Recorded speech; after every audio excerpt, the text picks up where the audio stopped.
Right, so this is going to be another movie review. This one's called The Hunchback of Notre Dame. Dame? Notre Dame?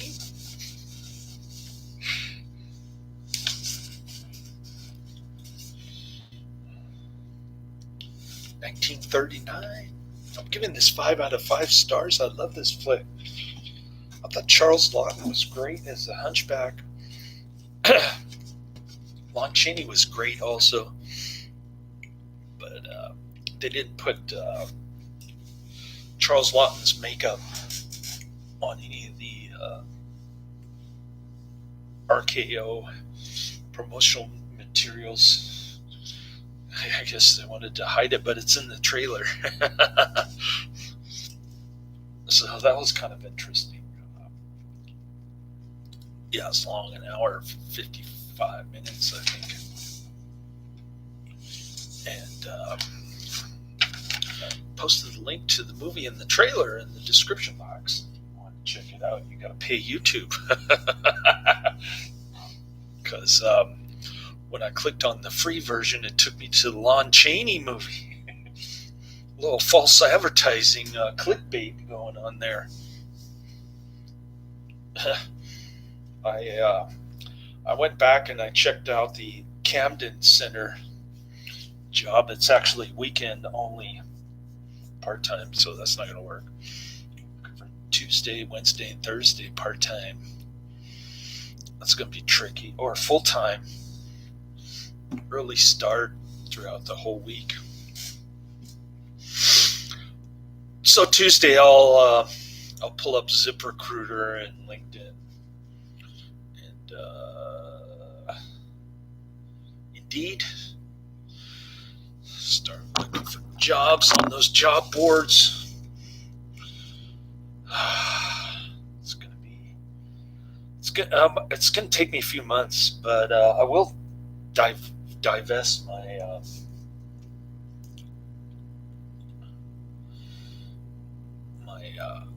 Dicom company stock, which is the mother company of the company that I got laid off from.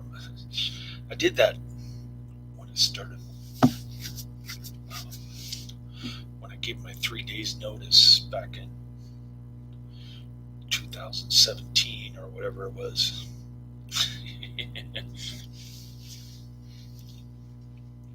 And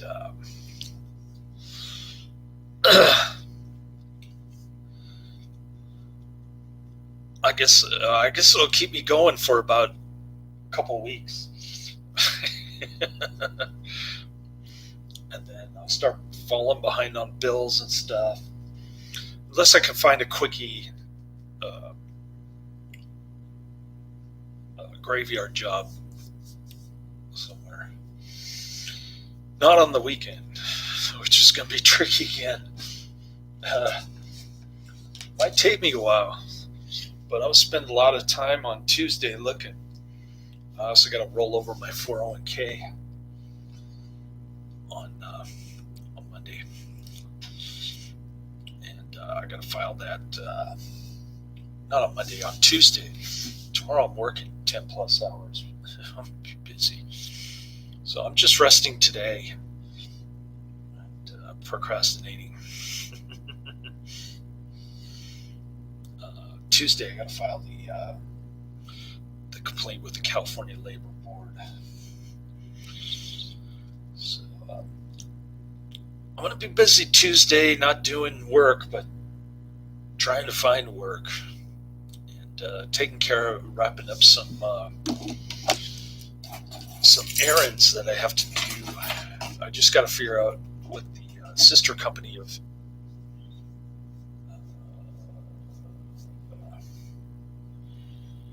JP Morgan, I think.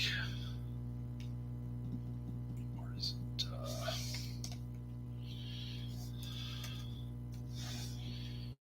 What's the name? I think it's JP Morgan. Has a sister company administrating their company stock for Dicom. So I got to figure out what their fund is and give them a call. which was tricky last time when they asked me to complete a tax form or something. Overnight shift. Probably need a guard card. Indeed keeps sending me emails about rent-a-cop jobs. All right, I've talked enough about my job search, or lack thereof, I should say. I guess I should talk about the movie. So it's supposed to take place in Paris, right around from the period of the Dark Ages to the Enlightenment, that kind of transition, and they do the false alternative of either violence or petition by redress. I think petition by redress only emboldens the government even more.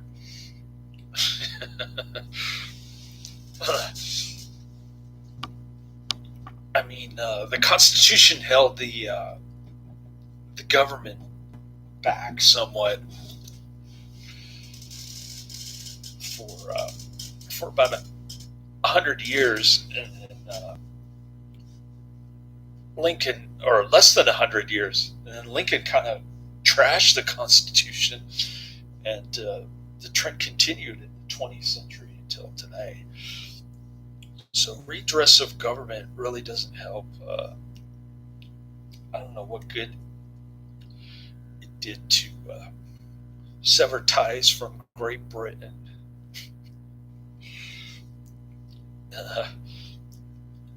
They have about the same level of tyranny as we do today.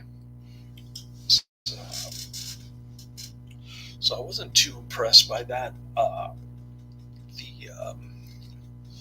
It does have a lot of political undertones. Victor Hugo book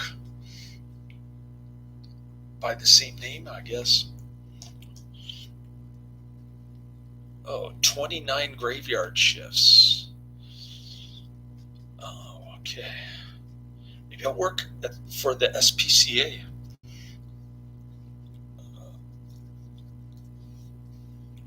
Animal control officer. Full time. $25 to $30 an hour. That's pretty good. My former co-worker there. Oh, it says apply on company site. No, I gotta find something faster.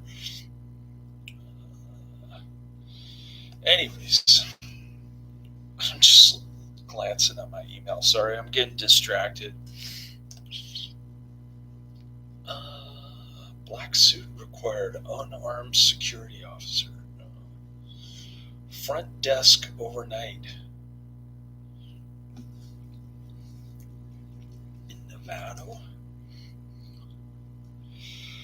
Well, I got my work cut out for me. It's like finding a needle in a haystack. It's like finding a girlfriend.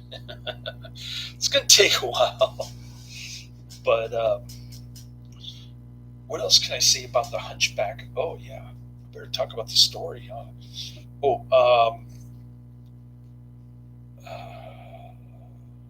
Professor Quiz.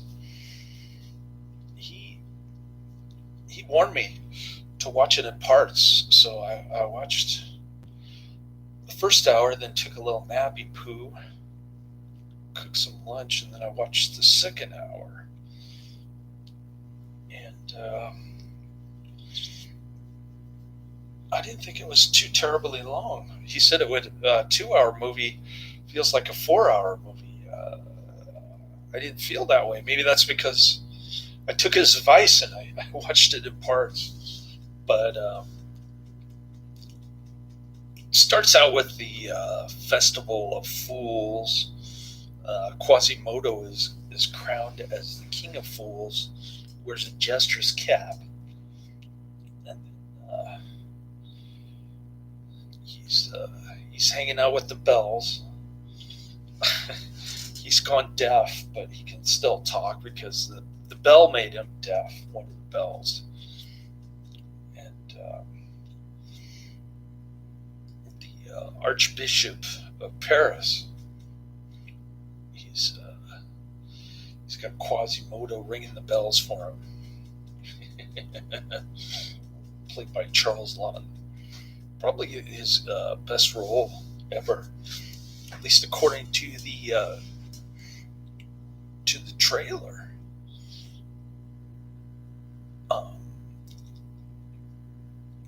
It's his greatest role ever. I think I saw that in the trailer. I can't remember, but he does a decent job, limp around, and with that outfit and the makeup in the 100-degree summer heat in August in San Fernando Valley, RKO. It's all a RKO set. It wasn't filmed on location. They just made a replica of the Notre Dame. Notre Dame.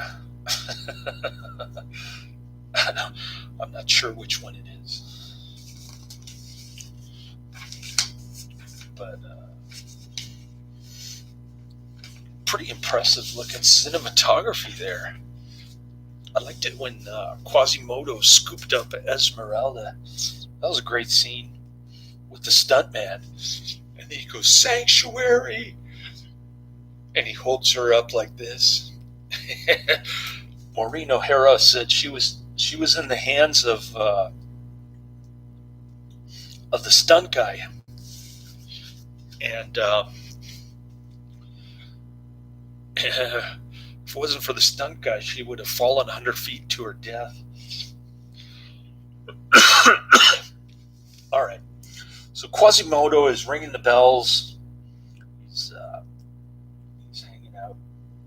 And Frollo, the bad guy, played by Sir Cedric. Sir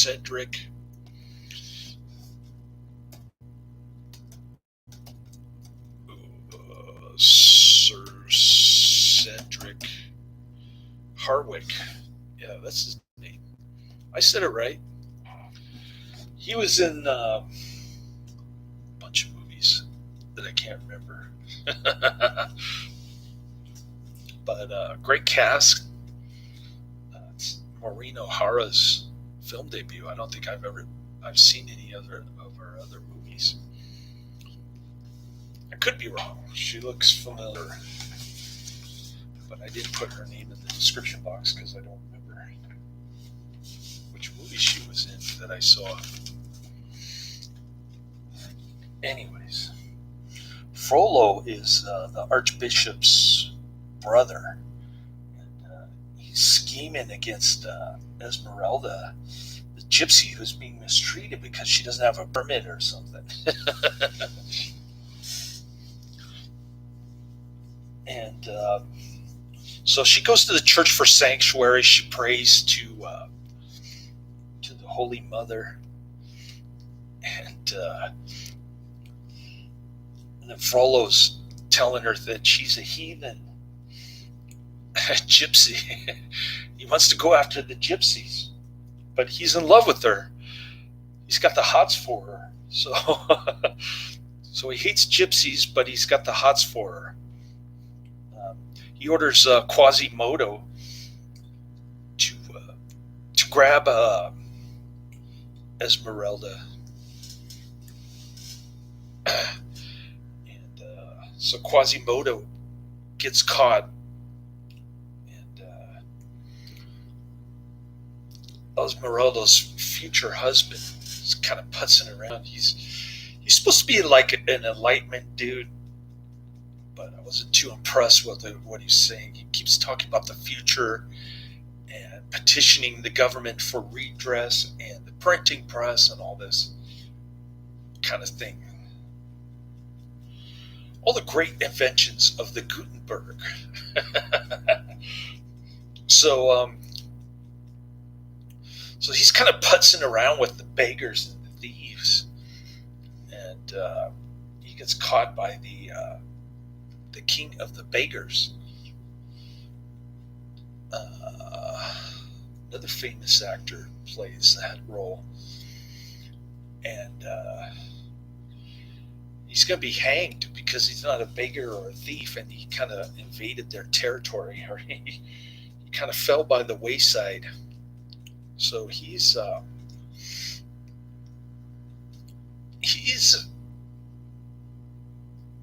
to be hanged, and then Maureen O'Hara saves her and agrees to marry him.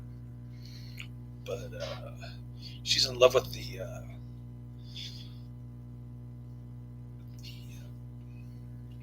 soldier, the French soldier who saved her, his horse.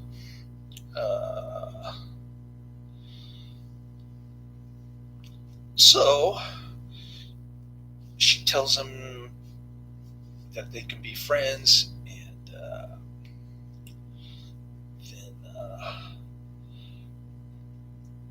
then she meets the soldier guy. Oh, first Quasimodo is getting whipped,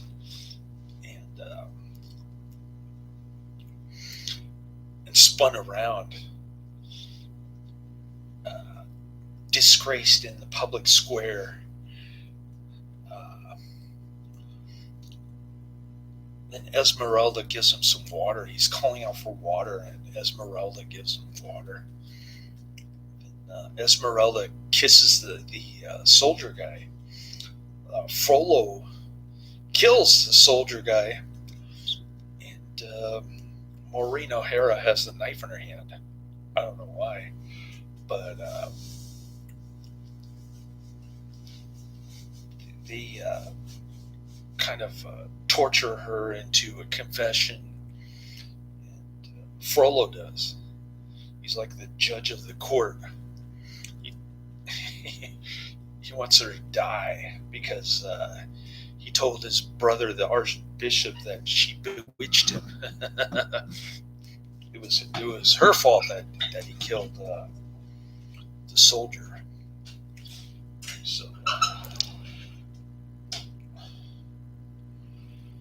So she goes on this kangaroo court kind of trial, and they want to hang her, but Quasimodo swings from the church,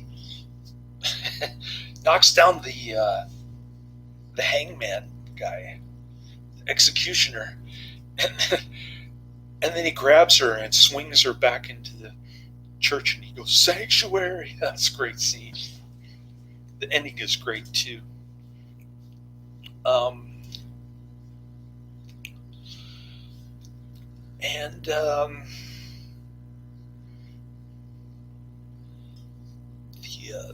The beggars want to storm the church, grab Esmeralda. The Enlightenment guy, Esmeralda's husband, he wants to use pamphlets, the printing press, to redress grievances to the king, because he knows the pamphlet is eventually going to make its way to the king. Maybe he'll have a sympathetic heart with leaving sanctuary in place so that Esmeralda is safe in the church. Well, the beggars storm the church. Quasimodo tosses these huge pillars, and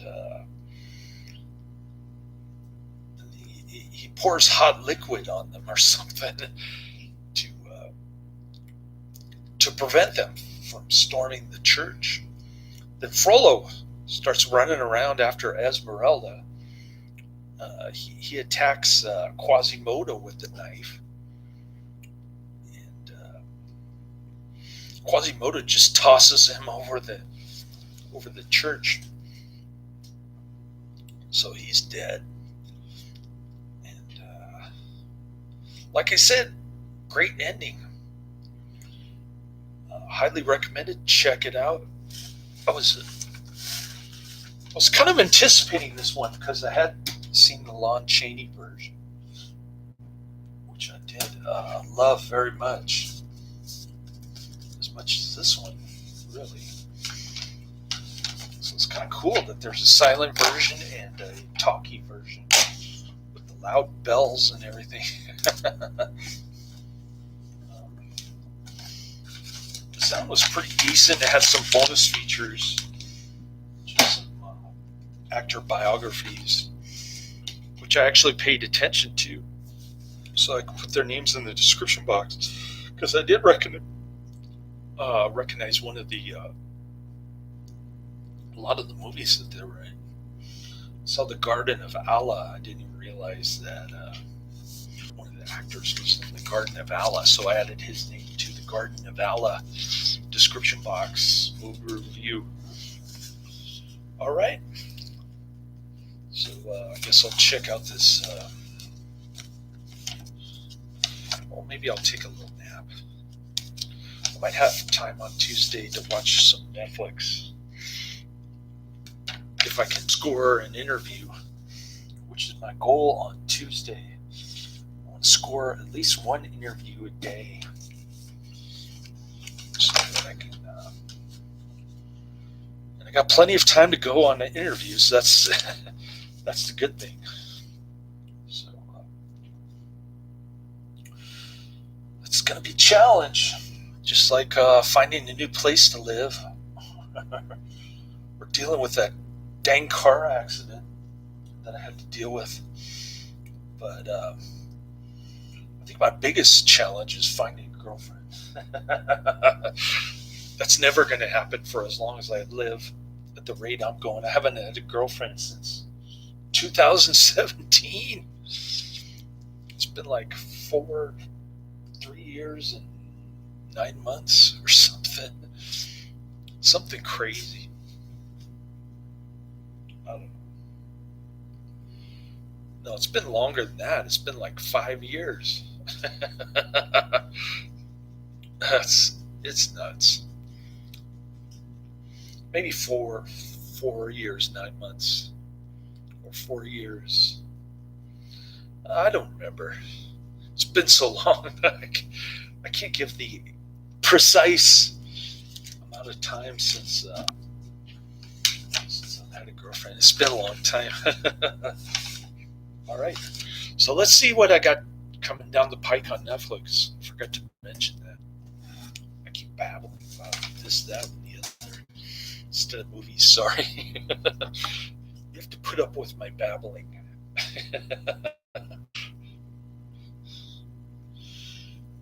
Which is why I don't have more fans, probably. Besides Professor Quiz, Adrian, and Koran. They're the only ones who will put up with me. At least I don't see HDXYZ, whatever that thing is. HD Sex XYZ? Is that the name of it?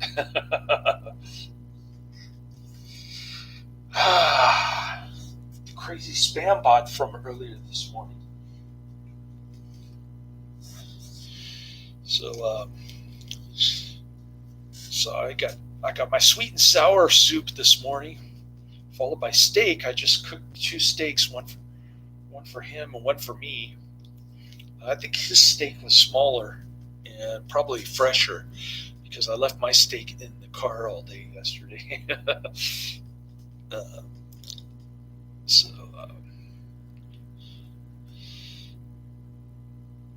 Even though it was USDA choice steak, it wasn't as good as the one that was in the fridge.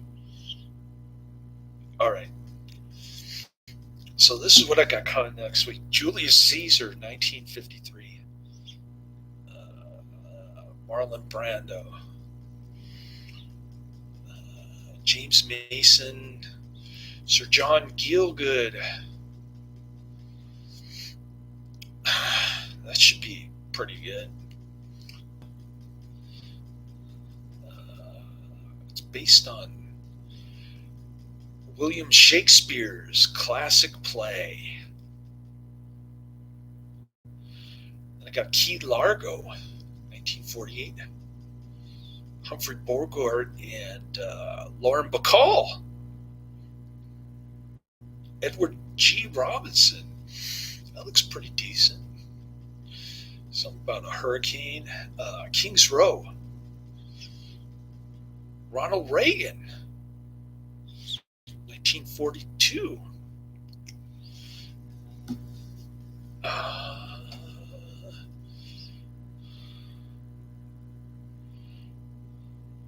It's supposed to be Reagan's best movie. I thought his best movie was Bedtime for Bonzo, but I haven't seen Kings Row. Nominated for 3 Academy Awards. All right. So that's what I've got coming up next week. So check out Jordan Feet. Fete, or whatever it's called. I can't even say Notre Dame. Laters.